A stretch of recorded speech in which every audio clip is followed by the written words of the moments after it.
Hello दोस्तों, video editing के class 3 में सभी का स्वागत है। और आज हम लोग फिल्मोरा का टाइमलाइन और वीडियो एडिटिंग पैनल को कम्प्लीटली समझेंगे। इंपोर्ट कर लेता हूँ अपने टाइमलाइन में। यहाँ पे ये इंपोर्ट हो गया। इंपोर्ट करते ही सेकंड काम हम लोगों को क्या करना है, अपने प्रीव्यू वाले एरिया में जाके अपना एस्पेक्ट रेशियो सेट करना रहता है। अगर आप रील बना रहे हो तो ये रील साइज में ऑलरेडी है, लेकिन क्योंकि ये पोर्ट्रेट वीडियो नहीं है, ये लैंडस्केप है, तो मेरे को एस्पेक्ट रेशियो चेंज करना पड़ेगा, जो कि हम लोग यहाँ से कर सकते हैं। मैं चेंज करके इसको कर देता हूँ वाइट स्क्रीन और ओके, तो ये फुल स्क्रीन में आ गया। सेकंड काम अभी हम लोग समझते हैं टाइमलाइन को ठीक से। जब आप टाइमलाइन पे आओगे तो यहाँ पे ये हमारा वीडियो दिख रहा है, ये प्ले हेड है और यहाँ पे कुछ कुछ ऑप्शंस रहते हैं। जो ये वाला लाइन है ये रहता है हमारा मेन ट्रैक या फिर मेन वीडियो ट्रैक आप इसको बोल सकते हो। इसके नीचे रहता है एक ऑडियो ट्रैक, जो कि अगर मैं वीडियो ट्रैक से साउंड अलग से सेपरेट निकालता हूँ तब यहाँ पे ये शो करेगा, या फिर अगर मैं कोई म्यूजिक एलिमेंट सेट करता हूँ तो वो यहाँ पे शो करेगा। अभी हमारे पास ऐसा कुछ ऐड नहीं हुआ है, लेकिन आपको इसमें भी कुछ कुछ शॉर्ट डॉट्स दिखेंगे ये सारे। तो पहला रहता है लॉक। अगर मान लेते हैं मैं ये ट्रैक में एडिटिंग कंप्लीट कर चुका हूँ तो मैं इस ट्रैक को लॉक कर दे सकता हूँ, जिसके बाद मैं इसमें कोई भी चेंजेस नहीं कर पाऊंगा। ना तो मैं इसको कहीं मूव कर पाऊंगा, ना ही मैं इसमें कोई और एडिट कर पाऊंगा। जब आपका बहुत सारा मल्टीपल ट्रैक पे आप काम कर रहे हो तो जिस ट्रैक पे एडिटिंग और नहीं करना उसको लॉक कर दो। सेकंड रहता है वॉल्यूम। इससे हम लोग म्यूट कर सकते हैं पर्टिकुलरली उस ट्रैक को। अगर मान लेते हैं मेरे को कोई ट्रैक का साउंड लेना नहीं है तो मैं इसको पर्टिकुलरली म्यूट कर सकता हूँ। थर्ड रहता है विजिबिलिटी। अगर मान लेते हैं मेरे को कोई एक लेयर हाइड करना है तो हम लोग इस वाले को क्लिक करते ही ये हाइड हो जाएगा। एग्जाम्पल मान लेते हैं मैं इसके ऊपर एक फोटो लगाना चाहता हूँ इसके ट्रैक के ऊपर, लेकिन अभी के लिए मेरे को थोड़ा सा इसको हाइड करना है इस वाले पॉइंट में। मैं इसका बैकग्राउंड देखना चाहता हूँ पीछे क्या है, तो हम लोग इसको क्या कर सकते हैं, यहाँ से अगर हाइड कर देंगे तो फिर ये ऊपर तो रहेगा लेकिन दिखाई नहीं देगा। तो कभी कभी हम लोग हाइड करना अगर चाहेंगे प्रीव्यू के लिए खाली तो हम लोग कर सकते हैं, या फिर हम एक्सपोर्ट भी कर सकते हो हाइड करके। ऑडियो ट्रैक में भी सेम आपको दो मिलेगा, एक लॉक ट्रैक और एक मिलेगा आपको म्यूट का। इसमें विजिबिलिटी काम नहीं आता क्योंकि ये तो विजिबल ही नहीं रहता क्योंकि ऑडियो है। तो वैसे आप जितने भी लेयर्स ऐड करते जाएंगे इसमें ये सारे ऑप्शन आएंगे। इसको ना हाइड कर देते हैं। अब देखते हैं नेक्स्ट।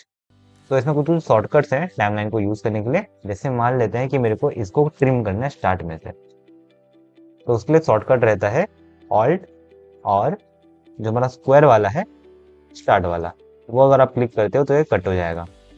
लेकिन क्योंकि थोड़ा कन्वीनियंट नहीं रहता कीबोर्ड में तो हम लोग उसका शॉर्टकट चेंज भी कर सकते हैं। क्या करना है, यहाँ पे आना है फाइल में और फिर आपको मिलेगा कीबोर्ड शॉर्टकट्स। यहाँ पे जाके आप अपने शॉर्टकट्स चेंज कर सकते हो जहाँ पे आपका हाथ ठीक से बैठ सके। तो जैसे कि मैंने क्या किया, जो हमारा ऑल्ट और ब्रैकेट वाला था उसको मैं चेंज कर दिया हूँ क्यू और ई में। तो यहाँ पे दिखेगा time trim start to play head Q है और मेरा trim end to play head W है।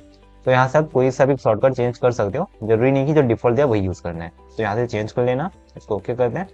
अब अगर मेरे को लेफ्ट वाला पार्ट काटना है तो मैं क्यू प्रेस करते ही ये जो मेरा प्ले हेड है उसके लेफ्ट वाला हिस्सा रिमूव हो जाएगा।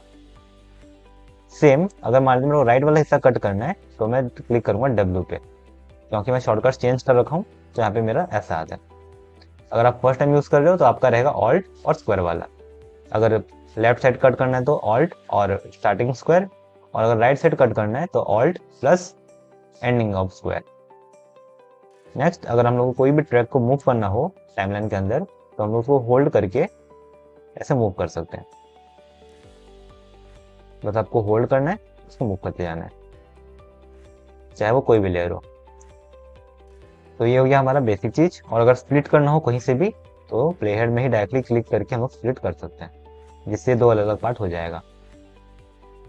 तो ये रहता है कुछ कुछ बेसिक हमारे टाइमलाइन में।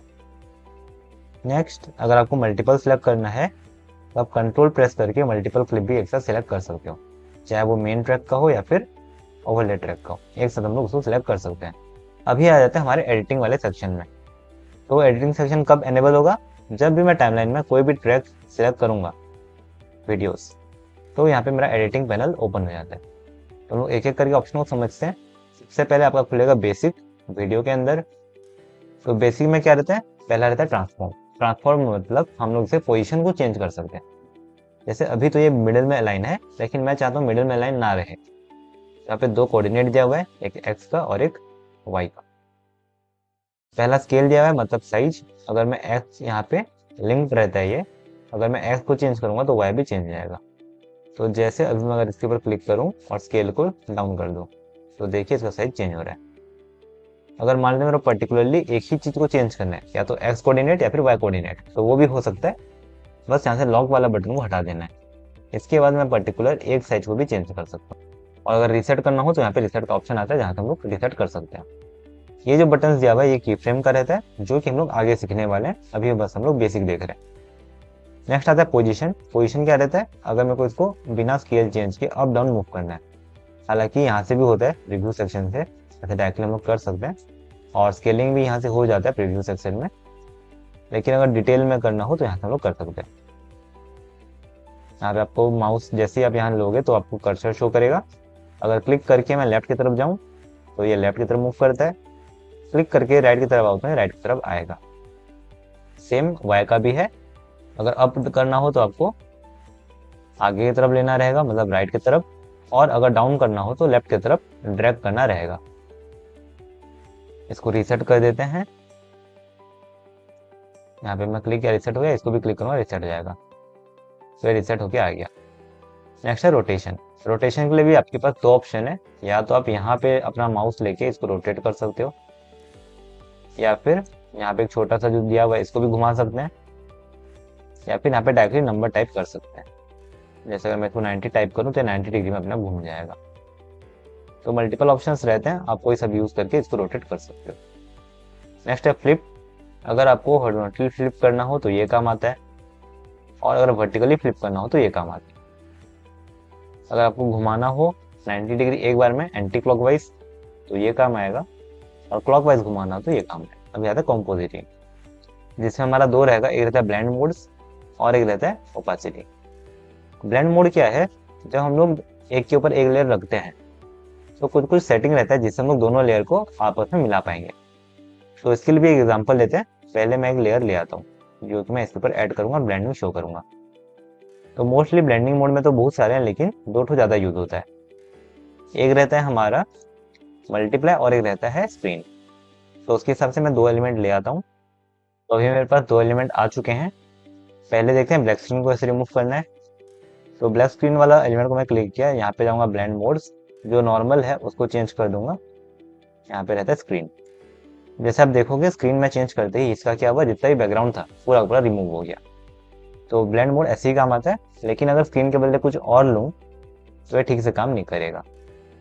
जैसे मैं मल्टीप्लाई लिया तो क्या हुआ, अभी बीच का गायब हो गया और साइड का ब्लैक ब्लैक रह गया। तो ब्लैक अगर आपको रिमूव करना है तो स्क्रीन लेना है, और सेकेंड अगर आपको व्हाइट वाला एरिया रिमूव करना हो तो यहाँ पे हम लोग को लेना है मल्टीप्लाई। जिससे क्या होगा, व्हाइट वाला पूरा का पूरा ट्रांसपेरेंट हो जाएगा, लेकिन बाकी कलर भी थोड़ा बहुत ट्रांसपेरेंट हो जाते हैं। तो ये हो गया हमारा ब्लेंड मोड्स। इसमें आप अलग अलग चीज़ ट्राई कर सकते हो, डार्कन, मल्टीप्लाई, कलर बर्न, बहुत सारे ऑप्शन रहते हैं। और भी नीचे अगर आप स्क्रॉल करोगे तो आपको और भी ऑप्शन मिल जाएंगे। अभी नेक्स्ट आते हैं हमारे बैकग्राउंड पे। अगर आपको बैकग्राउंड चेंज करना हो वीडियो का तब ये काम आता है। फिर से मैं दोनों जो हमारा ओवरले लेयर है रिमूव कर देता हूँ। अब बैकग्राउंड दिखेगा कब, जब हम उसको छोटा करेंगे। इसको मैं छोटा कर दिया और बैकग्राउंड ऑन कर देता हूँ।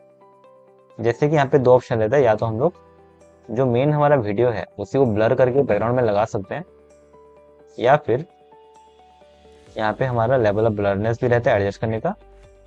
और अगर वो पसंद नहीं आ रहा है तो हम लोग क्या करेंगे, कलर भी ले सकते हैं। अगर कोई सॉलिड कलर डालना है तो बैकग्राउंड में सॉलिड कलर भी डाल सकते हैं। यहाँ पे कलर पिकर रहता है, जिससे हम लोग अगर कोई स्क्रीन में से कलर लेना है तो वो भी ले सकते हैं। और अगर आपको इमेज यूज करना है तो इमेज का भी ऑप्शन है। यहाँ पे पैटर्न में जाओगे आप, तो यहाँ पे अलग अलग आपको पैटर्न मिल जाएगा ऐड करने के लिए। और मान लेते हैं मेरे पास 3 क्लिप्स है, अभी तो मैं इसमें बैकग्राउंड ऐड कर दिया, लेकिन इसमें बैकग्राउंड नहीं रहेगा क्योंकि इसमें ऐड नहीं किया हुआ है। तो दिखा देता हूँ।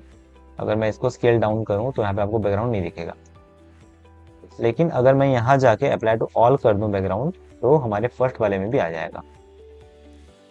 तो अगर आपको सिर्फ एक पर्टिकुलर क्लिप का चेंज करना है तो आप एक भी चेंज कर सकते हो, सारे के एक साथ करना है तो वो भी कर सकते हो। नेक्स्ट आ जाते हैं ऑटो एनहांस। अब ऑटो एनहांस क्या है, ये अपने आप वीडियो को थोड़ा सा एनहांस करेगा, मतलब उसका क्वालिटी इंप्रूव कर देगा। और इसमें भी हम लोग को कंट्रोल्स रहता है कि कितना हम लोग को कंट्रोल करना है। तो मैं यहाँ पे जैसे ले लिया ऑटो एनहांस, और इसके बाद मैं अमाउंट को एडजस्ट कर सकता हूँ। क्योंकि ऑटो एनहांस ज़्यादा काम नहीं आता, हम लोग इसमें पर्टिकुलर एक कलर ग्रेडिंग सीखेंगे जिसके थ्रू से आप बहुत अच्छा एनहांस कर सकते हो। तो नेक्स्ट आते हैं ड्रॉप शेडो। ड्रॉप शेडो क्या रहता है, अगर आपके पास कोई इस टाइप का इमेज है जो पीएनजी फॉर्मेट में है, या फिर वीडियो जिसका बैकग्राउंड रिमूव किया हुआ है, उस केस में आपका ये वाला काम आएगा। यहाँ पे कुछ आएगा नहीं क्योंकि हमारे पास पीएनजी नहीं है। बाकी हम लोग इसमें ट्राई कर सकते हैं। मैं डिफॉल्ट ले लिया, यहाँ पे एंगल चेंज किया तो आपको पीछे दिखाई देगा कि शेडो आ रहा है। इसके बाद शेडो का कलर यहाँ से हम लोग चेंज कर सकते हैं। शेडो कितना दूर रहेगा या पाथ रहेगा वो चेंज कर सकते हैं। अगर ब्लरनेस बढ़ाना है तो वो भी हो जाएगा, ज़्यादा ब्लर हो जाएगा। और ओपेसिटी एडजस्ट कर सकते हैं। तो ये सारे ऑप्शन हमारे पास रहेगा जब हम लोग शेडो इसमें ऐड करेंगे। तो या तो आप वीडियो को अगर छोटा करते हो तब ये शेडो काम आएगा, या फिर अगर आप कोई पीएनजी एलिमेंट्स ऐड करते हो तब शेडो ऑप्शन काम आएगा। नॉर्मल अगर फुल स्क्रीन वीडियो है जैसे कि ये, तो इस केस में आपको कोई भी शेडो काम नहीं आएगा क्योंकि उसको दिखाने के लिए जगह ही नहीं है। नेक्स्ट रहता है मास्क। मास्क क्या है, अगर मेरे को अपने वीडियो को किसी शेप के अंदर लेना है, पर्टिकुलर शेप, तो उसके लिए मास्किंग काम आती है। हालांकि जब हम लोग कीफ्रेम वाले सेक्शन में जाएंगे तो इसका बहुत ज़्यादा और भी यूज़ है, लेकिन अभी के लिए ये सिर्फ शेप बनाने के लिए काम आती है। तो एक बार करके देख लेते हैं। तो पहले मेरे को क्या करना है, यहाँ पे जाना है, या तो मैं एआई मास्क कर सकता हूँ जिसमें ऑटोमेटिक मास्क बनाएगा, या फिर मेरे पास रहता है पेन से मैं ड्रॉ कर सकता हूँ, या फिर अगर मान लो किसी और सॉफ्टवेयर से आपको शेप इंपोर्ट करना है तो आप वो इंपोर्ट कर सकते हो। और यहाँ पे कुछ प्रीसेट है उसको यूज़ कर सकते हो। तो पहले हम लोग प्रीसेट देख लेते हैं। सर्कल लिया तो देखिए अपने आप सर्कल में आ गया। अब अगर मेरे को सर्कल का पोजीशन और शेप चेंज करना है तो वो भी कर सकते हैं। यहाँ से जो जो मार्कर दिया हुआ है उसको क्लिक करके आपका शेप और ऐसे पकड़ के पोजीशन चेंज कर सकते हो कि कौन सा वाला एरिया दिखाना है। जब हम लोग मास्क यूज करते हैं तो बैकग्राउंड का एरिया हट जाएगा और जो मास्क के अंदर जितना एरिया आ रहा है सिर्फ वही दिखाई देगा। तो अभी जैसे मैं सर्कल लिया, यहाँ पे सिर्फ सर्कल एरिया दिख रहा है। बाकी इसका अगर मेरे को साइज बढ़ाना है तो सेम पॉइंटर से पकड़े बढ़ा लो। विड्थ अगर चौड़ाई बढ़ाना तो चौड़ाई बढ़ा सकते हैं, हाइट बढ़ाना तो हाइट बढ़ा सकते हैं। अगर मैं हाइट बढ़ाऊंगा, विड्थ वही सेम रखे तो उसका ओवल शेप हो जाएगा सेम। अगर विड्थ सेम रहे, मतलब अगर हाइट सेम और विड्थ चेंज करना तो भी ये ओवल शेप में आएगा। बाकी अगर दोनों बराबर है विड्थ और हाइट तो ये सर्कल शेप में रहेगा प्रॉपर। नेक्स्ट हम लोग इसका फिगर लगा सकते हैं जिसको ब्लर बुलाते हैं। तो अगर आपको कॉर्नर को पूरा सॉलिड नहीं रखना, ब्लर करना है, तो आप ब्लर को बढ़ा सकते हो, जिससे क्या होगा इसका जो कॉर्नर है वो फेड हो जाएगा। और आखिरी में आता है इन्वर्ट मास्क। जैसे अभी मेरा सर्कल के अंदर का हिस्सा दिख रहा है, मैं चाहता हूँ सर्कल का हिस्सा हट जाए, तो जो आउटसाइड का एरिया है वो दिखाई दे। तो इन्वर्ट करने से वो चीज हो जाएगा। अब सर्कल वाला अंदर का हिस्सा हट गया और जिसको बाकी जो एरिया है वो दिखाई दे रहा है, तो इन्वर्ट वो काम आता है। और बाकी अगर आपको पेन से बनाना है तो आप पेन को सिलेक्ट करो और उसके बाद धीरे स्क्रीन में जाके पॉइंटर्स देते जाओ। फिर जैसे जैसे वर्टेक्स बनाओगे तभी मास्क बनते जाएगा। इसके बाद आपको लास्ट वाला पॉइंट्स को ज्वाइन कर देना है तो आपका मास्क कंप्लीट हो जाता है। बाद में अगर आपको पॉइंटर्स को चेंज करना है तो आप पॉइंटर्स को मूव भी कर सकते हो इस तरह से। और पॉइंटर वाला तब काम आता है जब आपको पर्टिकुलरली एक इंसान को या फिर किसी और को कटआउट करना है पूरा का पूरा फ्रेमिंग करके, तब ये काम आता है। और इम्पोर्ट में वही जो बताया कि हम लोग यहाँ से कोई भी पीएनजी फॉर्मेट ला सकते हैं और ये उस पीएनजी फॉर्मेट के हिसाब से कटआउट हो जाएगा। तो एग्जाम्पल मैं अगर ये लाता हूँ तो जो मेरा शेप रहेगा उसके हिसाब से कट हो जाएगा, क्योंकि ये मेरा स्क्वायर शेप था ऑलरेडी, इसमें कोई भी पीएनजी मतलब ट्रांसपेरेंट ऑब्जेक्ट नहीं है, इसलिए ठीक से प्रॉपर कट नहीं हुआ। तो यहाँ पे हम लोगों को कोई ट्रांसपेरेंट ऑब्जेक्ट लाना पड़ेगा। और अगर आपको नॉर्मल करना है, मास्क नहीं रखना, तो आप नॉर्मल कर दो। नेक्स्ट एआई टूल्स है। एआई टूल्स में सारे काम नहीं करते, क्यों? क्योंकि ये क्रैक वर्जन है तो ये कनेक्ट नहीं हो पाएगा अपने सर्वर से, इसलिए सारे एआई टूल्स काम नहीं करेंगे। बाकी जो काम कर रहे हैं वो भी बहुत अच्छा रहता है। तो हम यहाँ पे क्या करते हैं, जाते हैं क्रोमा की में। अगर आपका ऐसा वीडियो है जो ग्रीन स्क्रीन लगा हुआ है तो उसको रिमूव करने के लिए काम आता है क्रोमा की। तो यहाँ से मैं जाता हूँ और एक वीडियो इंपोर्ट करता हूँ ग्रीन स्क्रीन वाला। इसमें ग्रीन स्क्रीन है, अगर मेरे को ग्रीन स्क्रीन मूव करना हो तो मैं जा सकता हूँ क्रोमा की को ऑन करूँगा। इसके बाद ये डायरेक्टली ग्रीन अगर रहेगा तो ले लेता है, लेकिन अगर आपको कोई और कलर लेना है ग्रीन के अलावा तो भी ये काम आएगा। नेक्स्ट, जैसे हम लोग को टोलरेंस सेट करना होता है ताकि ये ठीक से ग्रीन स्क्रीन को रिमूव करे। जैसे आप देख सकते हो, जैसे ही मैं टोलरेंस 0 कर रहा हूँ तो यहाँ पे व्हाइट बैकग्राउंड आ जा रहा है। तो टोलरेंस अगर एडजस्ट करेंगे तो ये ग्रीन स्क्रीन को रिमूव करेगा। बाकी एजेस कितना रखना है, अगर आपको एजेस में आउटलाइन बनाना है तो आप ऐसे एजेस में आउटलाइन बना सकते हो, और अगर अंदर की तरफ काटना है तो ये भी कर सकते हो। तो 0 कर देते हैं। अगर फिर से इसमें फीदर मारना है तो इसमें भी हम लोग फीदर दे सकते हैं, जिससे कॉर्नर क्या होगा, ब्लर हो जाएगा। नहीं रखना है तो 0 कर दो। अगर आपको उसको ब्लैक एंड व्हाइट में कन्वर्ट करना है थोड़ा सा, तो यहाँ पे हम लोग अल्फा चैनल को ऑन करते ही इसका जो बैकग्राउंड है वो ब्लैक में आ जाएगा, और जो हम लोग कटआउट किए हैं वो व्हाइट में आ जाएगा। तो इसका भी यूज नहीं रहता अभी हमारे लिए, इसको ऑफ कर देते हैं। नेक्स्ट AI पोर्ट्रेट, इसमें क्या होगा, अगर मान लेते हैं क्रोमा की यूज नहीं किया, मैं चाहता हूँ कि सिर्फ बैकग्राउंड रिमूव हो जाए और जो मेरा मेन ऑब्जेक्ट है वो क्रॉप होके आ जाए, तो यहाँ पे AI पोर्ट्रेट करते ही वो चीज हो जाएगा। यहाँ पे जो भी कलर रहे, चाहे ग्रीन रहे या फिर कोई और भी कलर रहे, तो ये अपने आप उसको कट करके मेरे को दे देगा। तो AI पोर्ट्रेट नॉर्मली आप समझ सकते हो कि बैकग्राउंड रिमूव करने के काम है। बाकी वही एज थिकनेस जो बताया वही है, आउटलाइन बनेगा जो ऑलरेडी ले रहे हैं उसकी बेसिस पे। और अगर मैं लेता हूँ यहाँ पे फीदर, तो यहाँ पे बाहर बाहर में ब्लर हो जाएगा, लेकिन क्योंकि इसका बैकग्राउंड ग्रीन है तो इसे ग्रीन कलर में आ रहा है इसका। नेक्स्ट, और एक इम्पोर्टेंट फीचर जो आपको इसमें मिलेगा बिल्कुल ही फ्री में, वो है स्मार्ट कटआउट। और स्मार्ट कटआउट क्या होता है, मैं अपने हिसाब से, अगर मान लीजिए यहाँ पे मेरे पास 3 कैरेक्टर्स हैं, मैं चाहता हूँ इसमें से बस एक ही कैरेक्टर रहे। नॉर्मल अगर मैं बैकग्राउंड रिमूव करता हूँ तो ये सारे ह्यूमन बींग को कटआउट करके निकाल देगा, लेकिन अगर मेरे को सिर्फ एक ही पर्सन को रखना है या फिर एक ही ऑब्जेक्ट रखना है, तब जाके आपका स्मार्ट कटआउट काम आ जाए। यहाँ पे हम लोग लेते हैं स्मार्ट कट। इसके बाद आपको ये बोलेगा कि ड्रॉ करो, जो ऑब्जेक्ट आपको रखना है उसको सिलेक्ट करके ड्रॉ करो। तो यहाँ से हम लोग को कलर लेके अपना ऐसे ड्रॉ करना है, और आपको प्रॉपर एज टू एज नहीं करना है कि अपने आप कटिंग ले लेगा। हम लोग को बस एक ओवरलुक बनाना है इसके चारों ओर। और यहाँ से क्या करना है, एडवांस मोड में जाके ड्रैग फॉरवर्ड क्लिक कर देना है। अब ये क्या होगा, धीरे धीरे जैसे आप अगर आफ्टर इफेक्ट यूज किए रहोगे पहले, तो वहां पे रहता है रोटोस्कोप, ये बिल्कुल रोटोस्कोप जैसे ही काम करेगा। ये धीरे धीरे पूरा जितना भी मूवमेंट कर रहा है सबको ट्रैक कर लेगा और उसके हिसाब से कटआउट करके निकाल देगा। तो यहाँ पे हम लोग वेट कर लेते हैं थोड़ा देर, जब तक ये कंप्लीट होता है। अब कंप्लीट होने के बाद अगर आपका ट्रैकिंग प्रॉपर बैठा है तो आप इसको सेव कर सकते हो, अगर नहीं बैठा तो सेम जैसे हम लोग आफ्टर इफेक्ट्स में करते हैं, जहाँ से गड़बड़ हुआ है आपको वहाँ जाना पड़ेगा और फिर से मैनुअली बार बार उसको ठीक करके ट्रैक करना पड़ेगा। तो क्योंकि मेरा एक ही बार में प्रॉपर ट्रैक हो गया है तो हम लोग इसको कर देंगे सेव। सेव करते ही बस ये बंदा रह जाएगा और बाकी रिमूव हो जाएंगे, जैसे आप देख सकते हो। खाली ये रह गया और बाकी जितने भी कैरेक्टर्स थे इसमें और स्क्रीन एरिया जो भी था वो सब रिमूव हो गया। तो स्मार्ट कटआउट बहुत ही अच्छा ऑप्शन है अगर आपको पर्टिकुलर ऑब्जेक्ट को कट करके निकालना है। नेक्स्ट हमारा रहता है मोशन ट्रैकिंग। अगर मुझे एक ऑब्जेक्ट को दूसरे ऑब्जेक्ट के साथ ट्रैक करना है तो मोशन ट्रैकिंग काम आता है। ये भी एक एग्जांपल लेके देख लेते हैं। मान लेते हैं मेरे को यहाँ पे एक टेक्स्ट लेयर ऐड करना है। क्या करना है, यहाँ पे स्टार्ट में जाके सब ट्रैकिंग करना है। तो यहाँ पे मैं आ गया और फिर से जाऊंगा ट्रैकिंग में, तो कैंसिल करते हैं। ये ऑब्जेक्ट को मेरे को यहाँ पे ऐसे सिलेक्ट करना है।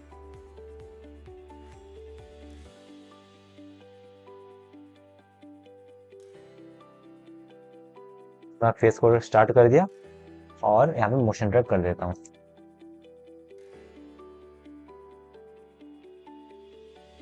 अब जब ट्रैक हो जाएगा तो आपको यहाँ पे और एक ऑप्शन मिलेगा लिंक एलिमेंट का, जहाँ से हम लोग सिलेक्ट कर सकते हैं कि मैं ट्रैक किया हूँ उसके साथ किसको लिंक करना है, मतलब कौन उस चीज़ को फॉलो करेगा।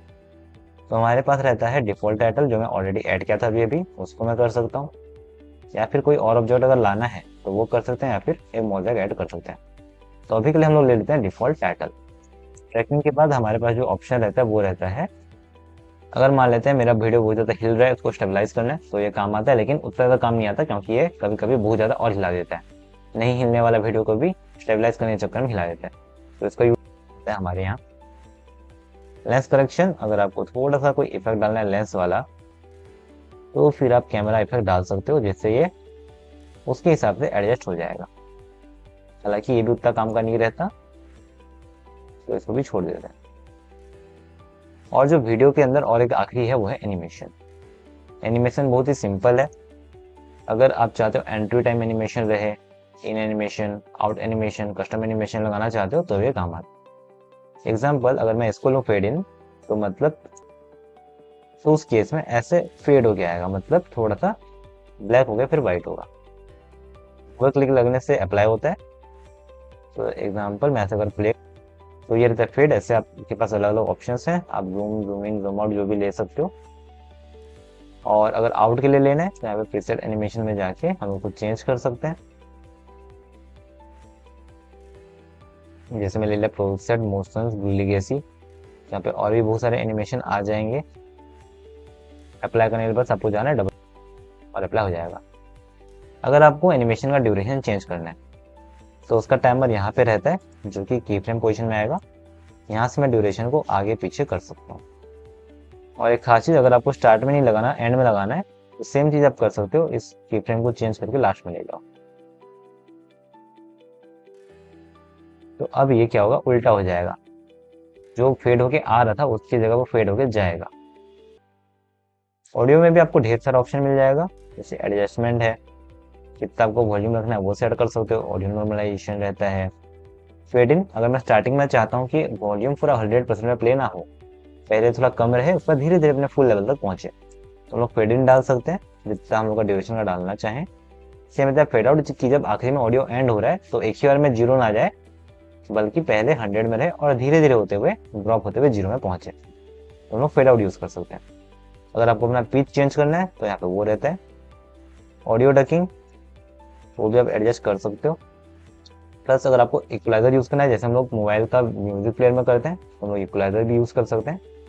ये सब कौन सा इक्वलाइजर और ऑडियो डकिंग कैसे काम आएगा वो हम देखने वाले हैं, और थोड़ा सा आगे जब हम लोग साउंड डिजाइनिंग में पहुंचेंगे तब देखेंगे। नेक्स्ट है एआई स्पीच एनहांसमेंट। अगर मेरे को अपना वॉइस में से क्लियरेंस लाना है तो हम लोग एआई टूल का यूज कर एनहांस कर सकते हैं। इसको ऑन करते ही एनहांस कर देगा।